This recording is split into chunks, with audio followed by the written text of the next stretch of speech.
Sony's on a killing spree, so they're not just killing off physical discs, but they're also going to kill off the PS3 store. So they tried to do this back in 2021, but gamers revolted, and so Sony backed down. But this time, I think they're going to shut it down for good.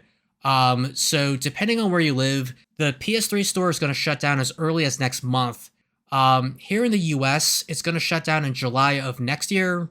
So the clock is ticking down, and I'm going to recommend some games that you may have missed out on. But before I do that, I need to preface this by saying that I didn't play all these games. I did buy them, or at least some of them, and I did check out some of the reviews. I watched the video reviews, I checked out the Metacritic scores, and all these games look pretty good. The other thing that you should know about is the PS3 store is kind of glitched, so you can't buy games directly with your credit card. You have to deposit the funds in a wallet. So to get around this glitch, you have to delete your payment information. So you need to do that on the PS3, and you need to go on Sony's official website on your PC, log into your account, and then you have to delete your payment information. You then have to re-input your payment information, and then you have to deposit the funds into a wallet. And once you do that, you should be able to buy whatever you want in the PS3 store. And also, the only way to access the PS3 store is to do it on the PS3 itself. So it's not like the current PlayStation store where you can visit the official website and then conveniently download whatever you want. You have to do it on the PS3. The other thing you need to know about is when you buy these digital games, at some point Sony can shut down all the servers, which means that your digital games may not be playable in the future. And that's because these games have a digital license. And the PS3, it needs to connect to the PlayStation servers to verify that you actually own these games.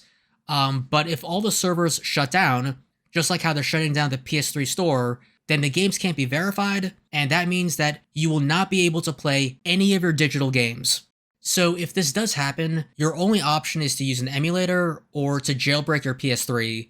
Now, some of these games, they are available physically, but they're a lot more expensive.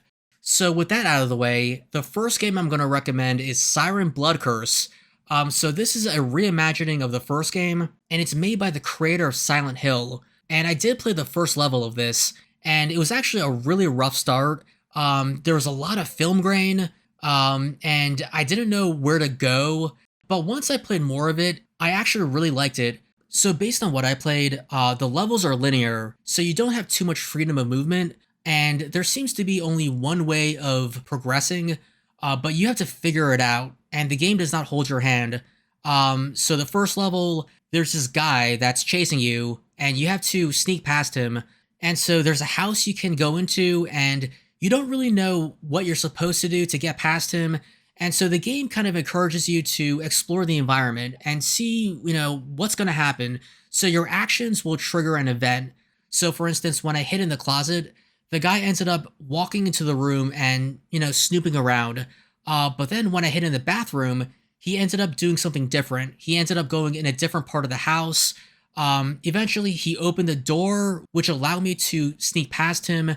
But it took a while to figure out.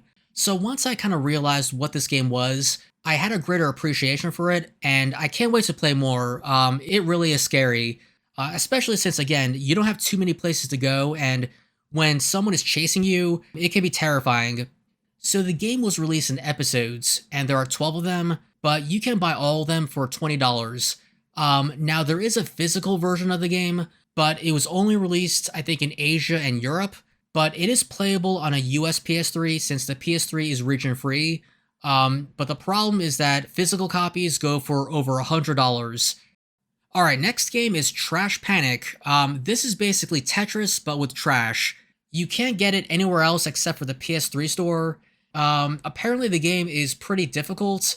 I played a little bit of it, but I didn't play enough to where I thought it was going to be really hard. But yeah, it's a quirky, obscure title that I've never heard anyone talk about. Up next is Drakengard 3. I never played the Drakengard games, but apparently the first one is really bad. And it was made by the guys that made the Nier games. And so Nier is, I think, a spin-off of the Drakengard games. With Drakengard 3, it's described as a really weird game. Basically, you play as a woman who has a talking dragon, And the goal in the game is to kill your sisters who rule different parts of the world. And so there's kind of a mystery as to why you're trying to kill them. And yeah, so the game is an action RPG. There's like hack and slash combat. There's aerial combat. There's a lot of flaws with this game apparently, but it's interesting and weird enough. Enough people recommend it to where I'm very curious, and I do like weird games. So I will be getting this myself. Now there is a physical copy, but it's pretty expensive. They go for like $80 to $100. So yeah, personally, I'm just gonna download it on the PS3 store.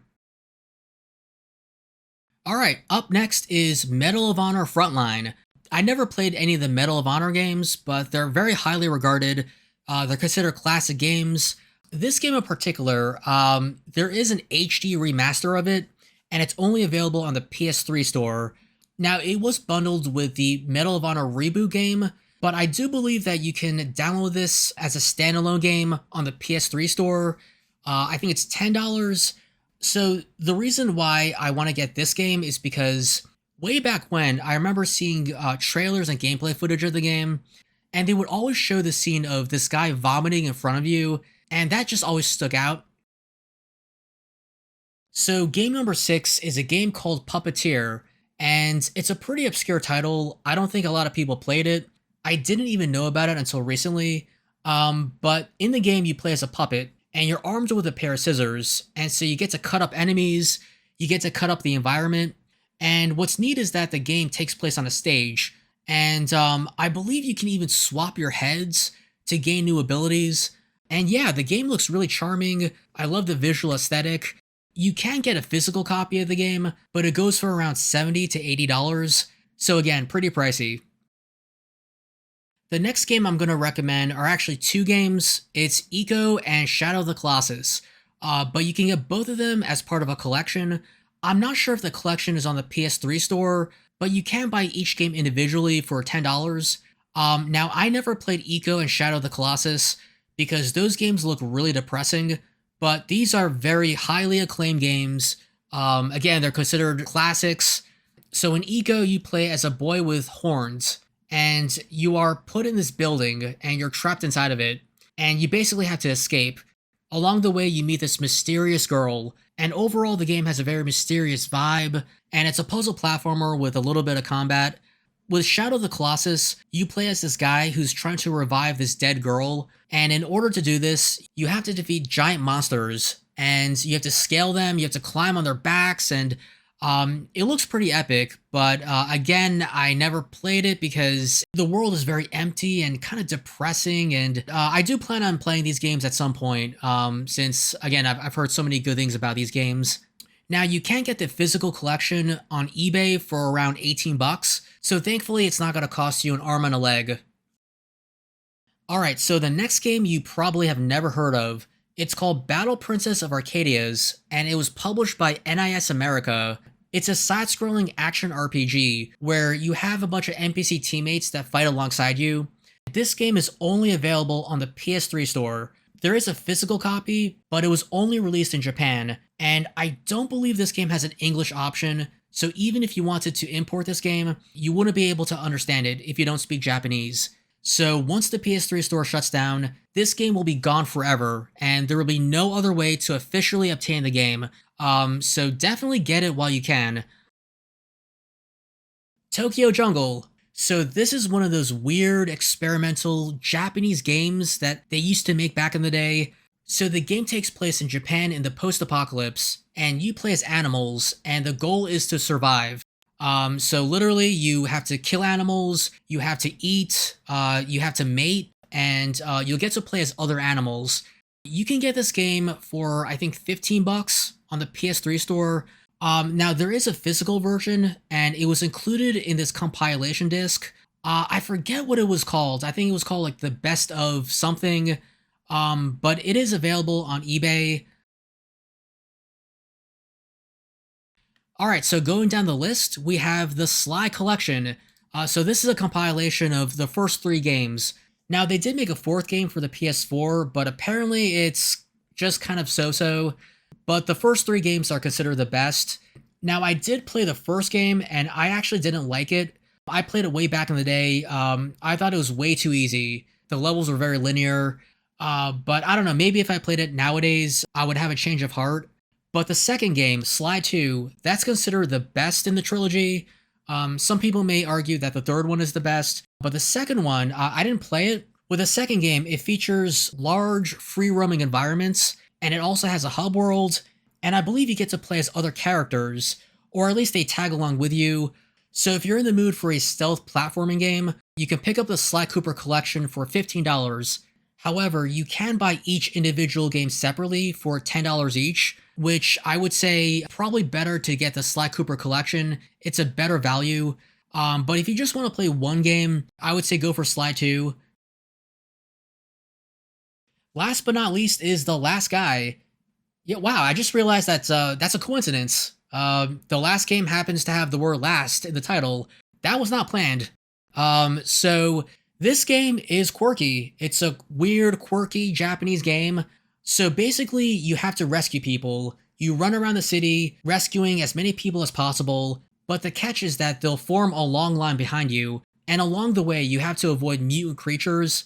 And what's really neat about this game is that the world is basically Google Earth. So it's a pretty novel idea, and you can get this game on the PS3 store for, let me check here, for $10. And there is a physical copy, but it goes for $274. So yeah, just a little bit expensive. But yeah, obviously I would just get the digital game. So yeah, that's basically all the games. So hopefully this helped you out. And yeah, rest in peace, PS3 store.